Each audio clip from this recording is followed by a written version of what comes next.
My guest today is Professor Chia Ikeya, who is joined us at Rutgers University, coming from the University of Singapore. That's right. And who is the author recently of a book called Reconfiguring Women, Colonialism and Modernity in Burma, which I urge any of you that are following up on interest in this to have a look and read it. I enjoyed reading it very, very much. And I wonder if you would begin, as we always do, by asking our guests what got you interested in becoming a historian? Well, what got me interested in being a historian has a lot to do with how little I knew about history of Burma. That was my initial sort of interest, although I had grown up in the country and I felt sort of ashamed. And thus I started to take history courses at the university level, et cetera, et cetera. But really my passion when it comes to history is trying to include people who have been sort of left out of mainstream histories, including them in and sharing sort of the various sort of heterogeneous histories about people we don't often hear about. So it's sort of vague and broad, but that's kind of the big goal I have. And that's reflected in some of the courses that you teach, particularly for undergraduates? Sure, yes. So for instance, that's why I teach a course on Southeast Asia, which is, I think, a relatively understudied part of the world. And I emphasize Southeast Asia's place in the world and in world history, so connections to the world, and that it's not irrelevant part of the world. I also teach a 300 level course on imperialism, where also I try and emphasize connections between empires and imperial powers and their colonies in many parts of Asia, Africa, and the Pacific, for instance.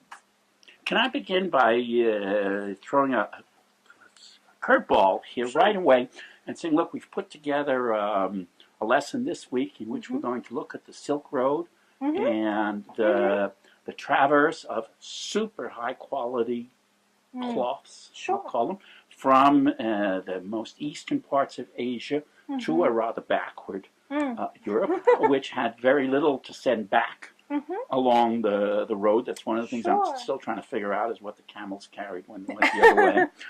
Not much of anything that I can tell. In contrast with the 21st century issue that we're looking at, which broadly speaking is the assertion of the massive exploitation of labor in South and East Asia by that same West. So something dramatic has happened in this 1,000 years. Yes, something dramatic has. And, many historians, I think, would on the one hand suggest that this is a very long history we need to consider. It's not something that happened in the last 100, 200, or 300 years. As I think some people may hear it has. Globalization is something that took place in the last, 50 years or even 100, some might suggest. And the vast sort of inequalities that shape the world today, is a result of a relatively recent past, while others, I think, would suggest that it started to take place, many centuries ago. No matter what perspective one might have, I think there is a general consensus that industrialization, for instance, is a really significant development, in those several centuries that have affected, for instance, the fact that places like Southeast Asia, South Asia, East Asia have stopped becoming places that are, sending these very high-value, luxury, exotic commodities to the West, right? And that they have become places where they are producing mass, products very, very cheaply that are not necessarily their, products, right? So modern Nike shirts, for instance, et cetera, as opposed to traditional or customary sort of products. And this is with the consent of the ruled Or to what degree Oh, is it? I Untangle think for us a so. little bit. I think very, very There wasn't a much. global economy. There was a Silk Road, but there wasn't a global economy in 1500 in the way that there is in No, 2000. no. We might say that a global economy, I mean, started to emerge shortly thereafter, slowly, and over the course of several hundred years. But no, we're not talking about a global economy then, as we are talking about it now. I think it's important to emphasize that a lot of this started to happen without the consent of a lot of people who ruled or were being ruled, right? So, for instance, the production of many key commodities that were very central to the development of a global economy. So, for instance, sugar, cotton, spices, rubber. These were not things that, or these were things that were being produced under relatively exploitative political economic systems with many indigenous elites as well as underprivileged people, not having very much consulted about these developments with military might. So it was a system, one could argue, that was very much imposed under colonialism or even mercantile imperialism. So in that respect, no, it's not something that the ruled necessarily agree to.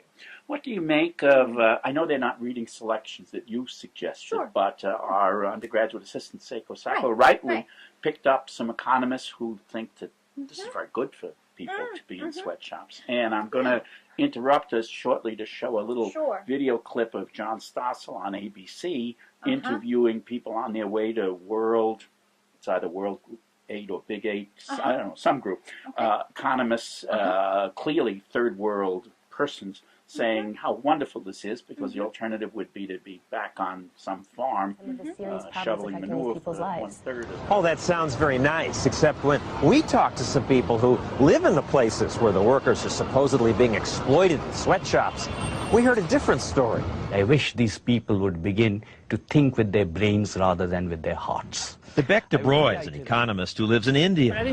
We interviewed him and these other supporters of globalization as they were on their way to Cancun. I don't understand the expression sweatshops. There's nothing wrong with sweat. Sweat is good. Sweat is what most people in the developing world, including India, do all the time. People get jobs in these places.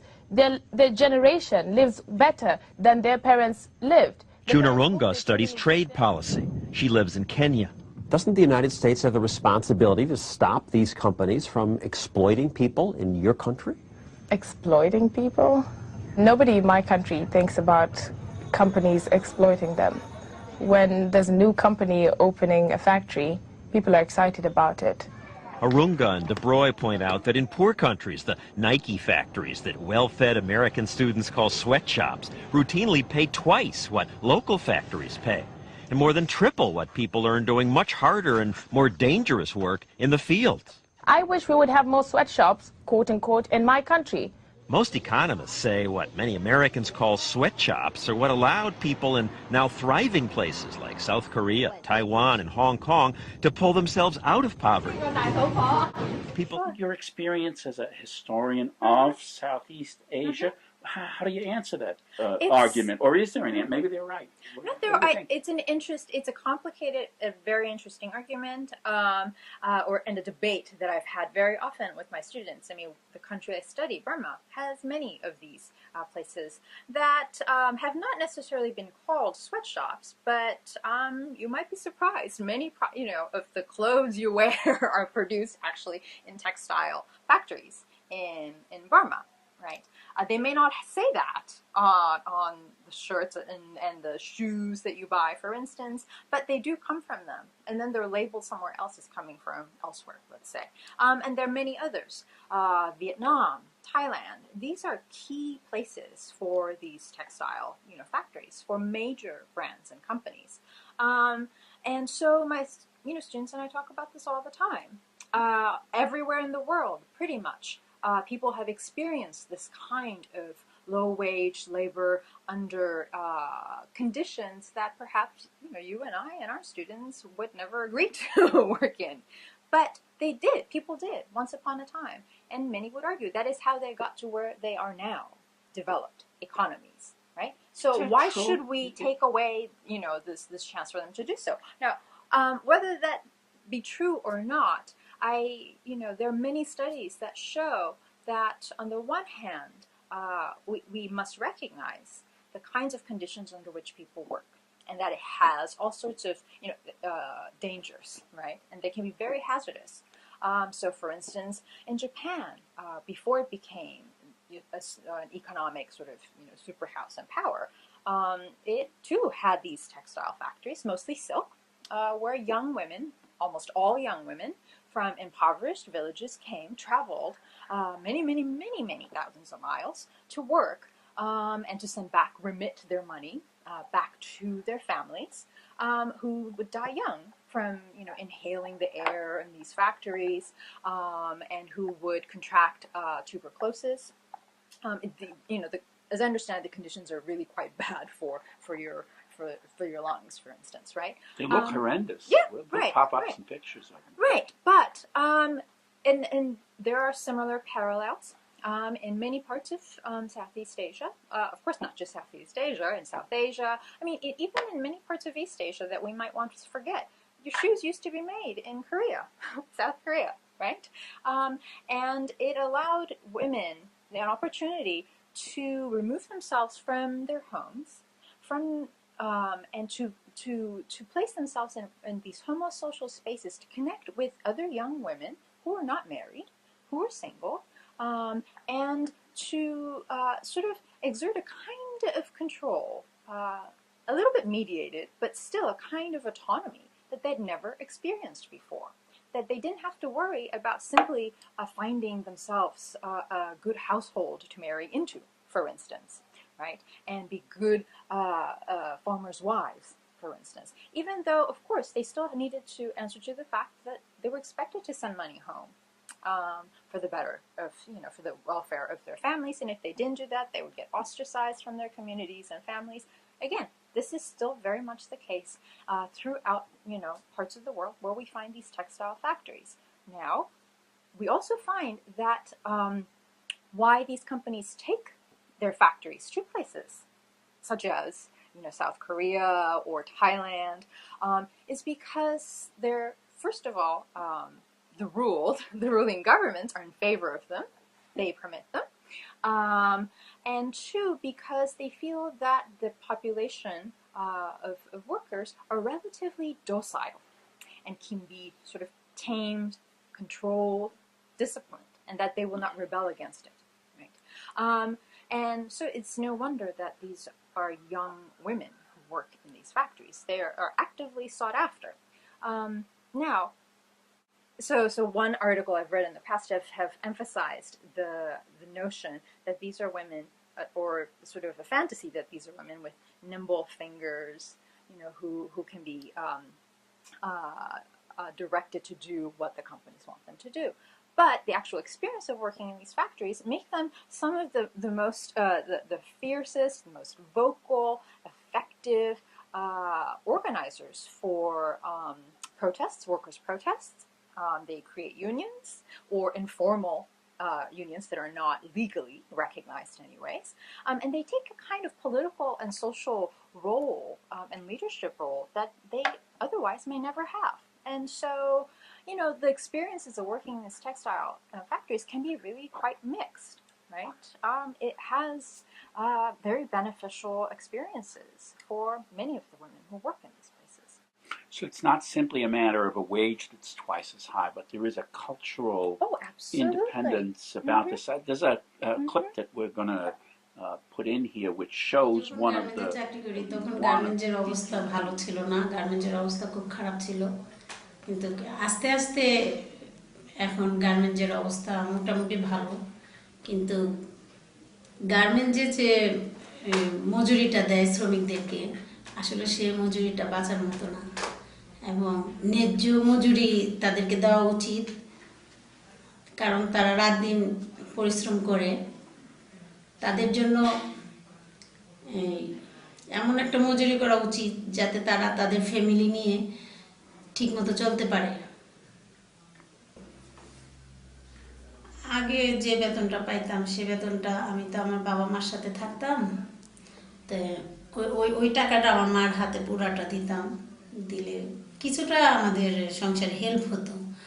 যখন আমার বিয়ে হয়, বিয়ের পরে যে বেতনটা পাইতাম সেই বেতন দিয়ে আমি চলতে পারতাম। ছোট ছিল এবং সবচেয়ে কষ্টের বিষয়, আমার বাচ্চাটা যখন ছোট বুকের দুধ খেত, আমি তখন অফিসে থাকতাম, বাসায় আসতে পারতাম না, আমার খুব কষ্ট হইতো। তখন আমি বাথরুমে যে আমার ওই দুধটা ফেলে দিয়ে তারপর যে আমার কাজ করতে হতো। তারপরে আধা ঘন্টা 1:30 পর্যন্ত, 1:30টার পর থেকে আবার রাত্রে 10টা পর্যন্ত আমার কাজ করতে হতো। আমি যখন প্রথম গার্মেন্টসে ঢুকছি তখন আমি আসলে কোনো বাইরের নাম জানতাম না। পরে আমি যখন সংগঠনের সাথে যোগ দিছি, জাতীয় গার্মেন্টস শ্রমিক ফেডারেশনে যখন আসছি, তখন আমি জানতে পারলাম যে বাইরের নামগুলা লেবেলের ভিতরে লেখা থাকে এবং কোন দেশে যায় সেই দেশের নাম থাকে। এর জন্য আমি মনে করি যে মালিক এবং সরকার In many places, but for instance, I think it is my understanding that many of these countries where we find these textile factories, they adhere to, the rules and regulations of the World Trade Organization, WTO, for instance. They do have a certain, a minimum set standard. Now, I mean, how effectively companies think these workers in these countries can mobilize and invoke those kinds of rules and regulations, that's a completely different story, and that is presumably why these factories go, are established where they're established. So the mechanism of getting companies to be accountable to, right, and to these workers to adhere to the rules and standards, that is a struggle of its own, but it is one that many workers do rise up to and do take into control, right, and practice. Mm-hmm. Now, one of the things we do in this course, which really tries to look both at art /art history, right, and history, is to go a little deeper onto the significance of the visual. Right. And so I want to begin by suggesting that the Nike swoosh, maybe following the Nazi swastika and the Christian cross, is the third most recognizable symbol in all of history. It has no meaning to the workers making these products, though, does it? It's more for, couch potato sports watchers like me who see it on everyone's. It's hard to watch any sports event where it doesn't show. Sure. No, they don't. And I mean, one of the tragedies of these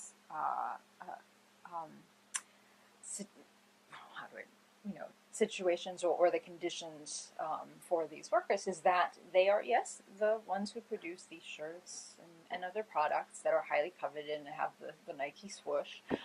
It is their labor and time that goes into producing these goods. But they don't get to wear the shirts. Oh, right? Absolutely not. Absolutely not. They'll never make the kind of money that would allow them to. But on the other hand, I think I don't want to presume that they don't understand the kind of value and prestige attached to those products, right? That they very well may, and that it becomes, a part of one of their aspirations to one day be the kind of people who make enough money to be wearing those recognizable, brands, and become through consumption, so to speak, through wearing of these, buying and wearing of these products, someone who is no longer, of the working class, who can be respected as a respectable, middle class citizen person. Well, if the shift in Japan's economy from, I'm so old that I remember when Japan product was commensurate with junk.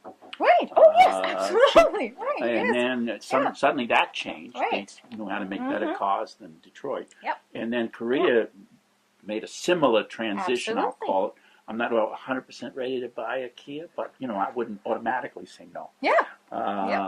So I'm slow to pick up on these Oh, things. even if it's not the car, I'm sure there are lots of electronics in your house that are made, right? In Korea. Samsung's So fine with there me. you go. So if this is the trajectory that Southeast and South Asia are on, Right. then we really, we're historians, we don't have to predict the future, but, No. but we're looking in 20 or 30 years at the possibility that these folks will in fact be wearing the Nike swoosh as people in Japan do. Right? Oh, yes. I absolutely. I know that's...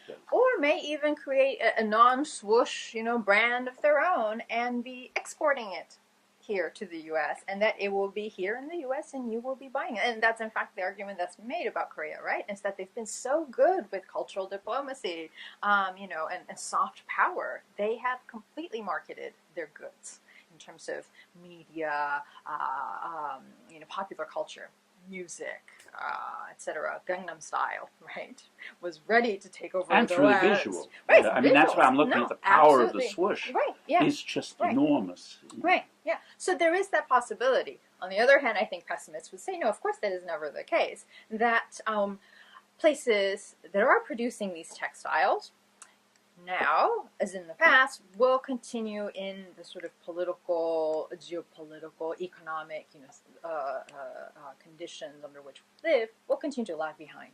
Will never be quite as developed and quite as there as the West or other parts of the world. Again, it's a good thing historians are not being asked to make predictions. Well, exactly. I want to go from prognostication to a broad modern era and get us back earlier into the 20th century and look particularly at an article that we've assigned for the students to read, which is Lisa Trivedi, and she is, so let me get the title exactly right, Visually Mapping the Nation.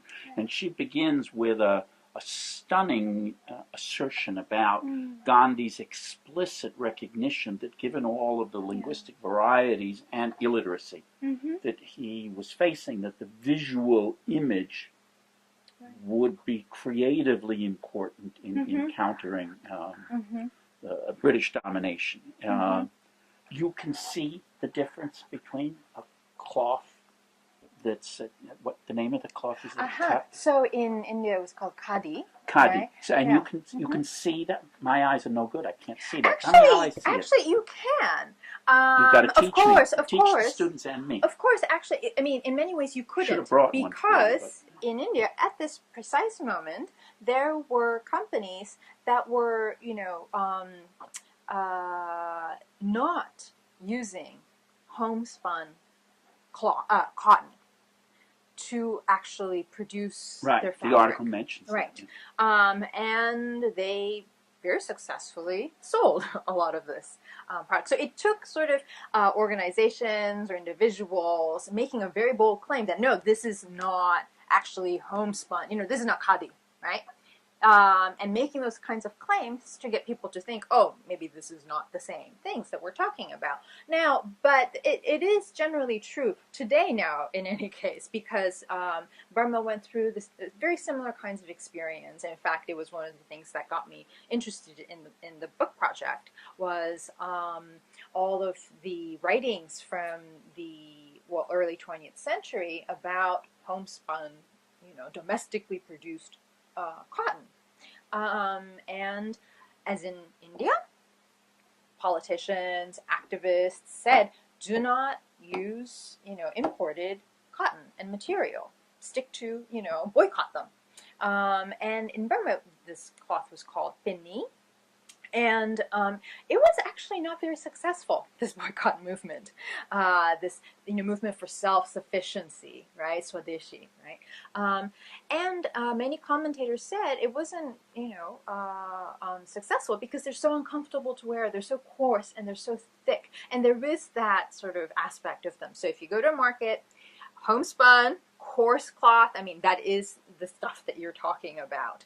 They're not as tightly woven. The yarn, the thread is larger, coarser, right? It has that feel of coarseness.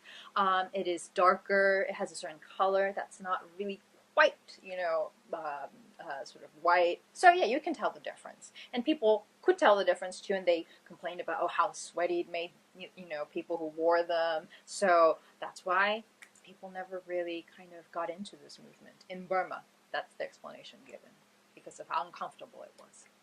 But the larger context of protesting, fighting back, and using the visual, ultimately we have to say it's success. The history of the 20th, residually in the 21st century, is decolonization. Absolutely. No, and in fact, decolonization. one might even argue that in the case of Burma, if it wasn't for the familiar figure of Buddhist monks, who, I mean, think about how visually striking that is, right? And the robe that they wear, and I mean, something that... Those are homespun? No, they're not. Though, I mean, it actually, as in India, the same thing happened in Burma. I mean, a lot of people homespun cloth, right, for practical reasons. And that's what they wore, what they produced at home. And no one did this full-time. The women of the households would do this very part-time. And so they were produced, domestically. But definitely with industrialization, these big factories producing really cheap textile, it was just a practical, pragmatic decision for a lot of people. It was what they could afford, right? But, I mean, the figure of these monks in their saffron robes, different color, different dress, different, garb, everything, they, I think, served a similar kind of purpose, the visual, right? A way of building, imagining a national community in Burma. They served as the boundary markers, so to speak. So that might have had something to do with why certain forms of the visual protest or visual sort of imagining and constructing of certain communities or political opinions and positions gets privileged or becomes really salient. Stephanie Fall from War and Want. I'm here in Bangladesh visiting sweatshop workers who produce clothes for stores like Asda, Tesco or Primark. We spoke to workers like Parvin. Parvin works up to 80 hours a week for as little as 900 taka, which is about £6.50. They told us how they're often locked into the factories, they're forced to do unpaid overtime, receive no sick pay, no holiday pay. They live in terrible conditions, often without any running water or sanitation. The president of the National Garment Workers Federation, Armin Amirul-Haq, told us why Bangladeshi garment workers need our support. We are the consumer, we are the producer. So now we need a breeze, a unity. What is it with our eyes that causes us not to be equally impacted by a fire in a factory, for example? We watch, but we don't do anything about it a week or a month later.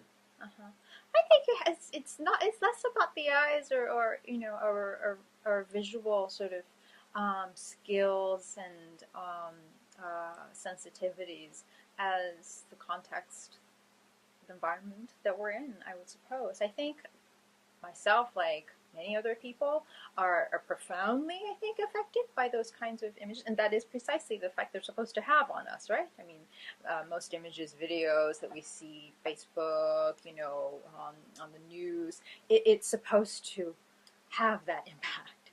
It does, but it takes, I think, much more to sustain one's interest and concerns in something than a brief moment of sort of, visual sort of shock. So to speak. And so I think we can't forget that in the past as in the present, it takes more than just these kinds of, unsustained momentary exposure to commit us to kind of movement. And many people fail to get people committed, mobilized, and galvanized on a sustained, basis. So I think, as the article by Professor Trivedi suggests, you couldn't rely entirely on just the print media, which many historians would argue, was very powerful and emerged as this particularly powerful medium in that historical moment, right? It became far more readily accessible. You So people could buy it. It wasn't that expensive buying, your dailies, right? Not everyone could read them, but that's why people used visuals abundantly, and not just for political causes. A lot of people picked up on this, as Professor Trivedi also, mentions, for marketing reasons, right? People wanted, earners out there with capital, with money, to start spending that money on certain kinds of products. So I think, in fact, advertisements and magazines, journals, newspapers that capitalize on this were so instrumental in disseminating this sort of, a new kind of new invention, basically, right? Visual material, print material at the time. That's not enough, though, and that's why Gandhi went on these campaigns, right? Traveling and having exhibitions. Literally, the word exhibit. Yes, yes, absolutely. Yeah, even protests too. That's what they were supposed. That was the purpose they were serving, right?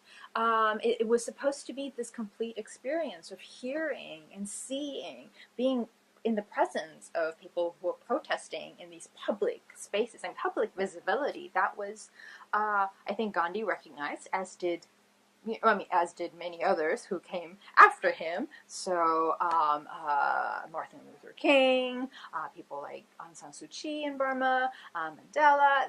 You needed the media attention, right, to sustain the kinds of movements that they were leading. It's interesting to think, in later periods too. I think, for instance, in the Second World War, people often talk about how films were used, right? The cinema, films, particular kinds of propaganda films were produced. When the Japanese was in imperial power, it wasn't just films, they used radio. So, all of these sensorial experiences were mobilized, right? I think for our students, it just pops in my head the Triangle shirt factory in New York City, which and there's been a big debate among American historians about the importance of that was news pictures of that, and many deaths again of women were trapped inside the factory, and to what degree that had to do with changes in American factory and child labor legislation versus other larger economic forces. So it just interests me, and I like to see the students debating these things across lots of examples. But I want to not forget to have a look. You did recommend for us visual use on, I'll call it the other side. Things. We're going to have the students look at that as well, which is where we get the European response to the Swadeshi and Gandhi, and so historicize for us a little bit. Right. Well, so these visuals, well, I don't know. What do you think? Without the, I'm thinking in terms of what does one get out of these images without the historical context? Because I think, anyways, yes. Okay, when I look at this one of Gandhi, that to me is Gandhi. Gandhi is always half naked, and it's just not an image I can change in my head. Now I think that's less as a historian than simply as a citizen of the 20th and now 21st century that grows up with that image as well. And in one of these other wonderful images that you presented, the use of the darkest possible skin color, I think is, again, that's always, for me, what the colonial representation is. That it's heavily based on color, and it's what will be used every time in an image. And so those are the things that that shape my, I hate the phrase lived experience, but I do have lived experience, I guess. And so it's in that sense that I think there is a power and a concretizing of the other and a differentiating of the other. Europeans, if no other reason than the climate, don't go around half naked. No. It's interesting because these were, if I remember correctly, they were printed in a popular print periodical in Munich, Germany. So this is not a period where we might consider the British and the Germans friends or allies, right? So on the one hand, I mean, they are poking fun at the situation that the British find themselves in, which is that this Gandhi, who, as you said, is the darker colored, racial inferior, the other, who is in one image, I think it's not as emphasized, but in this image where Gandhi is darker, right? He's also, I think, infantilized. He looks a little bit like a child. But so this sort of other is actually giving this kind of grievances and causing all sorts of trouble for the British. So, I mean, there is that tone. But I think, so Gandhi is putting this, the great British imperial power to shame, so to speak. And through a method that also completely defies the mentalities, right, of imperial powers. I mean, because that was something that was quite special about Gandhi, right? Nonviolent protest against colonial oppression and exploitation. So in both of these images, too, I mean, he is depicted as precisely that, in sense weak, right? Passive. He's spinning the wheel, right? The spinning wheel, or he's just sitting there. Yeah, effeminized. And yet he is, in a sense, able to move mountains. Precisely. Right. That's. Yeah. I mean, where I want, at least for me personally, to respond to them is that not only was the European image false, but its very falseness contributed to the success of the other side, because the history of the 20th century is the history of the colonizers losing everything, virtually. Absolutely. And part of that is not understanding the quote enemy, and they were the enemy. But it really doesn't matter whether you're looking at Germany or you're looking at England. They are the Europeans who lost everything in terms of that control. And I can't say it's the visual that did it, but the visual certainly helps us understand in its inaccuracies as well as in its accuracies what's going on. Whether that will be the case in the 21st century, I don't know, because I think the images are largely hidden, and that was why I was asking you about. So, this fire, I remember it today, and then I forget it tomorrow till the next fire. I'm not sure that even in the world of the internet that images are playing the same kind of role. When I look at our pictures of the students, even right here at Rutgers, who protested and got rid of Adidas, I'm not sure of where that and I mean, I think impact. Perhaps it's worth reminding students ourselves that even though in the 20th century, I mean, people did become so much more exposed to these visual material that they weren't bombarded in the way that we are now. Maybe we're saturated. Right? Yeah, we're saturated, and that, I mean, we're actually not sensitized. We're desensitized. Well, that's one of the things we're trying to do in this course. Right. Yes. No, and that's the thing. I have many students who tell me that they are just so much more visually sort of inclined, and that is how they learn, that is how they analyze and think. And I have to say, my teaching experience has taught me not so much, because I think that we enjoy viewing is one thing. What we extract out of that experience is another thing entirely. And I think people, when they were starting to first become introduced to these kinds of, and cartoons, at this time, they were very novel forms, of visual culture. I mean, this was new. Respected and respectable artists did not produce cartoons. I mean, only in the 1930s did people start really embracing the fact that they were cartoonists, right? That they titled themselves and described themselves as cartoonists. So this is, new, fresh media. People still are kind of figure out what to do with them, how to respond to them, and how to also read them, right? But I think that made them they gave them the sort of power too, a kind of power because of this kind of aura, newness, and this kind of media that they, I think, people, audiences realized. I mean, a whole kind of excitement, power allowed them to interpret and really have this kind of an experience of engaging with a text, right? I mean, how, do you engage with news clips, videos? Most of us don't, really. We're just kind of passively observing them. So. All right, we shall end on that note. Thank you so much, Professor Ikeya, for joining us. Thank you so much, Professor.